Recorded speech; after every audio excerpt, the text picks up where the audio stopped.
Okay. I've got to do a song before I start every video. It's a mandatory thing.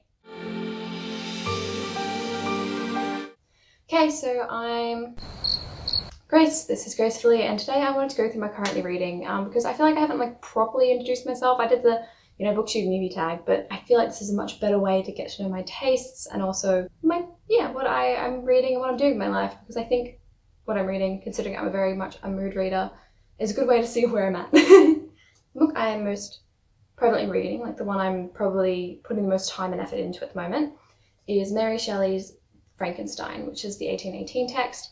And this is for my uni degree, actually. So I have to write a creative piece on this, essentially inspired by it. If you guys want me to share that creative piece, I might, who knows.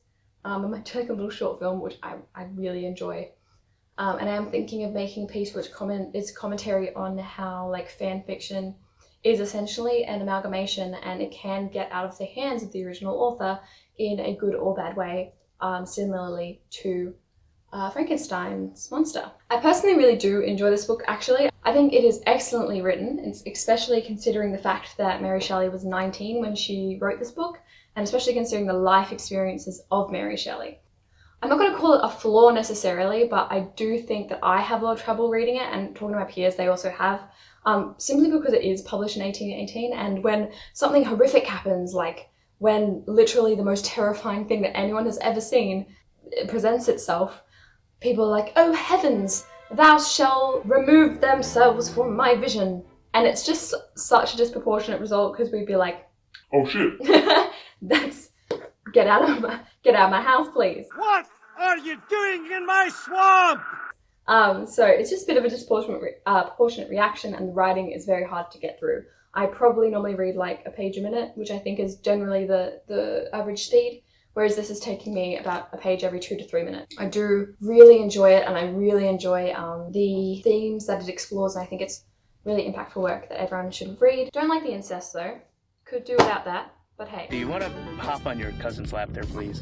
The next book is a book that I actually haven't started yet, but it is another book for my course that I am definitely going to start today because I have to finish it by the end of the week. It is H.G. Wells's The War of the Worlds. I haven't started reading it, so I cannot give you an opinion, and it is 200 pages, and I do have to read this in a week, so wish me luck.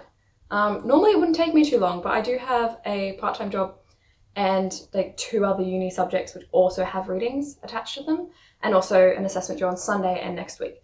So who knows how this will go, but I'm interested. I'm a big fan of Orson Welles, who did the radio broadcast of The War of the Worlds. I'm interested to see the story which inspired that radio broadcast. Okay, so next up is a book that I'm honestly quite skeptical towards. So that is Eckhart Tolle's The Power of Now. So The Power of Now is essentially a self-help book, very focused and centralized on spiritualism, although it isn't pertaining to a singular religion. Both Christianity and Buddhism are presently mentioned in the one chapter that I've currently read. I have spilled my coffee on it, which,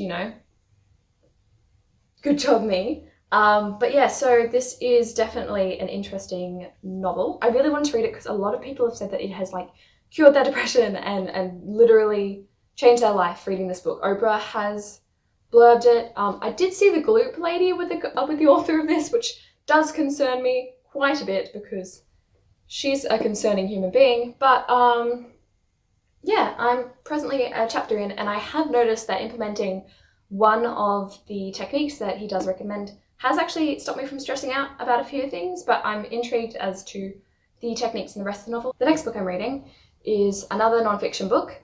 And I know I'm reading so many books at once. It's because I have a short attention span, and I have a lot of commitments that I need to read these different books for. And they all are different genres, so it's fine.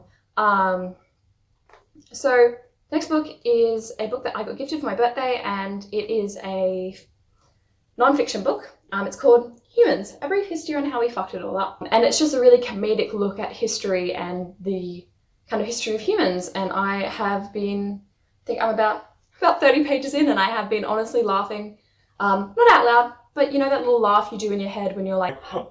I have been enjoying it. I think that I'm looking forward to continuing it. And the last book I'm reading is one you probably all know. This is one I'm definitely making a video on, and I will explain more. I'm currently reading This Monolith, which is A Court of Silver Flames by Sarah J Maas. A lot of mixed opinions on this one because Sarah J Maas is a polarizing author herself. I personally am about 200 and something pages in, maybe more than that. No, definitely more than that. About 400 pages in, and I am loving it. I'm honestly amazed at like the female friendships and kind of, I think it's very empowering novel, I think. I personally really enjoy it. I have been skipping some of the saucier scenes. I don't care for them. I don't think they add to the plot much, but I do recognize why they're there. But yeah, no, I'm really enjoying this. I want to create an essay on Sarah J Maas herself because I think she's a really intriguing author, and the subject she touches on and the reactions of society on what she touches on is actually really interesting. Yeah, I love it. I love Nesta, and Cassian is like I love Cassian. Cassian is so sweet. Also, Rhys is being really concerning in this book. I'm not a big fan of him, but Cassian is my love, and I will go down with this ship. And I won't put my hands up and surrender. With that one all finished, I just want to say thank you for watching. I really appreciated the comments in my last video. Freaking, it made me really happy inside, or bubbly. So yeah, thank you so much for watching. I really appreciate it. Oh, and also, please follow my Instagram. I'm actually really proud of the content I'm releasing. I started to become a bookstagrammer. Like, young me is so proud. It is at gracefully.yt. So please follow me there. You have a good day. Keep reading or don't. Your choice. And see you in the next one. Bye, guys. Hi, so I'm an idiot and didn't remind you to like and subscribe, so please like and subscribe. I promise you that I will get this YouTube down thing soon.